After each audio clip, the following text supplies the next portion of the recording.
একদা এক প্রত্যন্ত গ্রামে, যেখানে প্রকৃতির স্নিগ্ধতা আর সরলতা মিলেমিশে একাকার, সেখানে আব্দুল্লাহ নামে এক অতি দরিদ্র মানুষ তার পরিবার নিয়ে বাস করতেন। তার কুঁড়ে ঘরটি ছিল নদীর ধারে, মাটির দেয়াল আর খড়ের ছাউনি দিয়ে তৈরি। অভাবের ছাপ স্পষ্ট, কিন্তু সেখানে ছিল এক গভীর শান্তি। এই শান্তির মূল কারণ ছিলেন আব্দুল্লাহর স্ত্রী মালিহা, যিনি ছিলেন তার জীবনের প্রতিটি সংগ্রামে ধৈর্যশীল সঙ্গী এবং তার ঈমানের প্রতিচ্ছবি। মালিহা তার স্বামীর মতো একই তাকুয়া ও কানাত অর্থাৎ সন্তুষ্টি নিয়ে সংসার পরিচালনা করতেন। আব্দুল্লাহ ও মালিহার কোল আলো করে এসেছিল 3 সন্তান।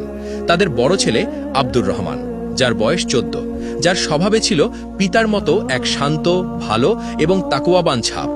মেজ ছেলে সাজ্জাদ, যে ছিল আরও এক ধাপ এগিয়ে। ফরহেজগারিতা ও তাকওয়ার দিক থেকে সে ছিল পরিবারের সেরা। আর ছোট মেয়ে ফারিহা, যার সরল ও খুবই ভালো স্বভাব বাড়ির পরিবেশকে আরও স্নিগ্ধ করে রাখত। এই 5 জনের ছোট সংসারটি ছিল যেন দারিদ্র্যের মাঝে এক টুকরো জান্নাত, যেখানে আল্লাহর ভয় ও ভালোবাসা ছিল প্রধান সম্পদ। আব্দুল্লাহর জীবনের একমাত্র অবলম্বন ছিল একটি গাভী, যার নাম তিনি সযত্নে রেখেছিলেন বারাকা, যার অর্থ বরকত। বারাকা ছিল কেবল একটি পশু নয়, আব্দুল্লাহর পরিবারের জন্য আল্লাহর পক্ষ থেকে এক বরকত। প্রতিদিন ভোরে আব্দুল্লাহ নিজ হাতে বারাকার দুধ দহন করতেন। সেই দুধ বিক্রি করেই তাদের পরিবারের অন্ন সংস্থান হতো। মালিহা সেই সামান্য আয় থেকেই হিসেব করে সংসার চালাতেন, আর বড় 2 ছেলে আব্দুর রহমান ও সাজ্জাদ ছোটবেলা থেকেই পিতার কাজে সাহায্য করত। ফারিহা বারাকাকে যত্ন করত এবং মায়ের সাথে ঘরের কাজে হাত লাগাত। দুধের সেই সামান্য আয় দিয়েই চলত তাদের সংসার, কিন্তু আব্দুল্লাহর মুখে কখনো অভিযোগের রেখা দেখা যেত না। তিনি ছিলেন তাকওয়াবান অর্থাৎ আল্লাহ ভীরু এবং ঈমানদার। তার ঈমান ছিল পাহাড়ের মতো অটল। তিনি বিশ্বাস করতেন রিজিক কেবল আল্লাহর হাতেই, এবং তিনি যা দেন তাতেই কল্যাণ নিহিত। আব্দুল্লাহর এই গভীর কানাত অর্থাৎ সন্তুষ্টি তাকে গ্রামের সবার কাছে শ্রদ্ধার পাত্র করে তুলেছিল। অভাবের তাড়না তাকে কখনো কৃপণ বা স্বার্থপর করে তোলেনি, বরং তার তাকওয়া তাকে শিখিয়েছিল প্রতিবেশীর হক আগে। যেদিন বারাকা একটু বেশি দুধ দিত, সেদিন তিনি সেই দুধের কিছুটা অংশ গরিব প্রতিবেশীর ঘরে পৌঁছে দিতেন। এই কাজে তার স্ত্রী মালিহা ও সন্তানরাও সনান্দে তাকে সাহায্য করত। কেউ অসুস্থ হলে তিনি নিজের কাজ ফেলে তাদের সেবা করতেন। তাদের এই নিঃস্বার্থ ভালো কাজগুলো ছিল নীরবে, লোকচক্ষুর আড়ালে, কেবল আল্লাহর সন্তুষ্টির জন্য। আব্দুল্লাহর জীবন ছিল সরল, কিন্তু তার ঈমান ছিল বহু ধনসম্পদের চেয়েও মূল্যবান। তিনি জানতেন দুনিয়ার এই জীবন ক্ষণস্থায়ী, আর তার আসল পুঁজি হল তার সৎকর্ম। এই বিশ্বাসই তাকে চরম দারিদ্র্যের মধ্যেও এক অনাবিল শান্তি এনে দিয়েছিল। কিন্তু তিনি জানতেন না, তার এই গভীর ঈমান ও ধৈর্যের পরীক্ষা নিতেই খুব শীঘ্রই এক কঠিন সময় তার জীবনে আসতে চলেছে।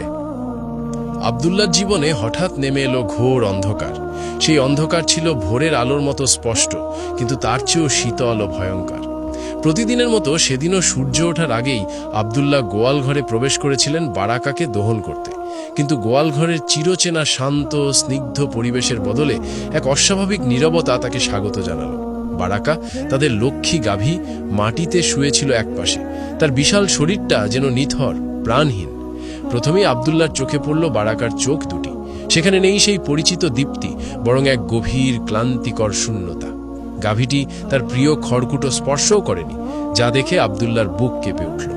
কাছে গিয়ে দেখেন বারাকার কপাল অস্বাভাবিক গরম, নিঃশ্বাস পড়ছে দ্রুত ও কষ্টকরভাবে। সবচেয়ে ভয়াবহ দৃশ্যটি ছিল তার ওলান, যা প্রতিদিন সকালে দুধে টই টম্বুর থাকত, তা আজ শুকনো, চুপসে যাওয়া। দুধের একটি ফোঁটাও আর ঝরছে না। তাদের রিজিকের মূল স্রোতধারা যেন হঠাৎ করেই শুকিয়ে গেল। আব্দুল্লাহর হাত পা ঠান্ডা হয়ে এলো।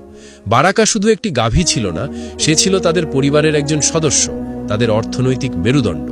তার অসুস্থতা মানে শুধু দুধের অভাব নয়, এর অর্থ নিশ্চিত দারিদ্র্যের হাতছানি। প্রথমেই তিনি গ্রামের প্রবীণদের পরামর্শ নিলেন। তারা বললেন, হয়তো ঠান্ডা লেগেছে, কিছু গরম সেক দাও, লতাপাতার রস খাওয়াও। আব্দুল্লাহ রাত দিন এক করে সেই সব টোটকা প্রয়োগ করলেন, কিন্তু বারাকার অবস্থার কোনো উন্নতি হলো না। আব্দুল্লাহর শেষ ভরসা ছিল শহরের পশু চিকিৎসক। অনেক দূর পথ হেঁটে বহু কষ্টে তিনি চিকিৎসককে গ্রামে নিয়ে এলেন। চিকিৎসক বারাকাকে পরীক্ষা করে গম্ভীর মুখে বললেন, রোগ গভীর, অনেক দেরি হয়ে গেছে। তিনি কিছু দামি ইঞ্জেকশন ও ওষুধ দিলেন, যা কিনতে আব্দুল্লাহকে প্রতিবেশীর কাছে হাত পাততে হলো। আব্দুল্লাহর মনে ক্ষীণ আশা ছিল, হয়তো এই আধুনিক চিকিৎসা বারাকাকে বাঁচিয়ে তুলবে। কিন্তু দিনের পর দিন বারাকা কেবল দুর্বল থেকে দুর্বলতর হতে থাকল। তার করুণ ক্ষীণ ডাক আব্দুল্লাহর হৃদয়ে তীরের মতো বিঁধত। বারাকার দুধ দেওয়া সম্পূর্ণ বন্ধ হয়ে যাওয়ায় আব্দুল্লাহর ঘরে হাহাকার শুরু হলো। প্রতিদিন সকালে যে দুধ বিক্রি করে চাল ডাল তেল কেনা হতো সেই পথ বন্ধ। চুলায় রান্না বন্ধ হয়ে গেল। আব্দুল্লাহর স্ত্রী ফাতেমা নীরবে চোখের জল ফেলতেন। তিনি জানতেন তার স্বামীর বুক ফেটে যাচ্ছে। শিশুরা ক্ষুধার্ত চোখে তাদের বাবার দিকে তাকাত। তাদের সেই নিষ্পাপ চাহনি আব্দুল্লাহর কাছে পৃথিবীর সমস্ত অভিযোগের চেয়েও ভারী মনে হতো। একসময় যে আব্দুল্লাহর ঘরে দুধ ভাতের অভাব ছিল না, আজ সেখানে এক মুঠো চালের জন্যেও অন্যের মুখাপেক্ষী হতে হচ্ছে। প্রতিবেশীরা প্রথমে সহানুভূতি দেখালেও ধীরে ধীরে তাদের চোখে ফুটে উঠল বিরক্তি ও সন্দেহ। আব্দুল্লাহর ধার করার পরিমাণ বাড়ছিল আর তার সম্মান ততটাই কমছিল। তিনি নিজেকে একজন ব্যর্থ মানুষ, একজন ব্যর্থ পিতা ও স্বামী মনে করতে শুরু করলেন।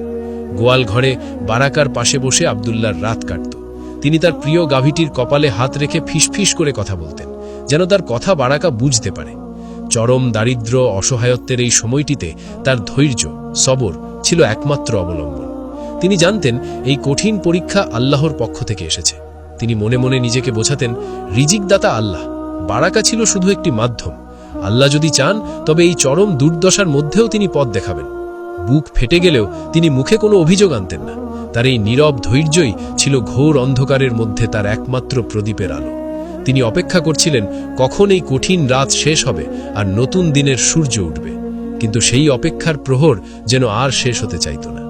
একদিন সূর্য যখন অস্তা চলে যাচ্ছিল, আব্দুল্লাহর মনে তখন কেবল ক্ষুধা নয়, এক গভীর শূন্যতা আর চরম হতাশা ভর করল। শরীরের প্রতিটি পেশি যেন বিদ্রোহ ঘোষণা করেছে।